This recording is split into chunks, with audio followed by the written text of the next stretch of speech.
Vatnsmelóna fyrir konungsgestin. Í einni borg var gamall maður, frægur fyrir visku sína, virðulegan aldur, en mjög lélegur.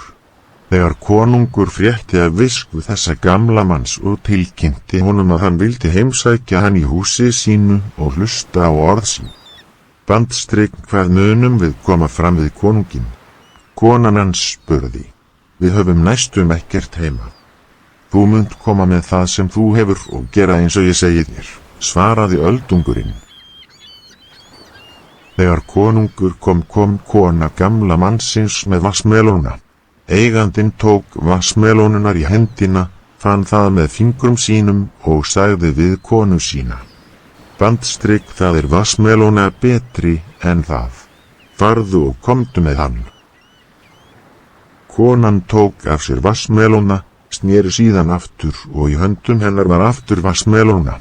Öldungurinn og fann hann og sagði henni að taka þennan og koma með annan. Konan svaraði ekki og gerði það strax eins og hann sagði. Að þessu sinni var maðurinn minn ánægður. Hann skar vatnsmelóna og gaf konungi skemmtun. Eftir samtal við gamla mannin kom konungur aftur í höll sína glaðvær og ánægður með gestrisnina sem öldungurinn sýndi. Hann vissi ekki að gamli maðurinn átti aðeins eina vatnsmelóna í húsinu.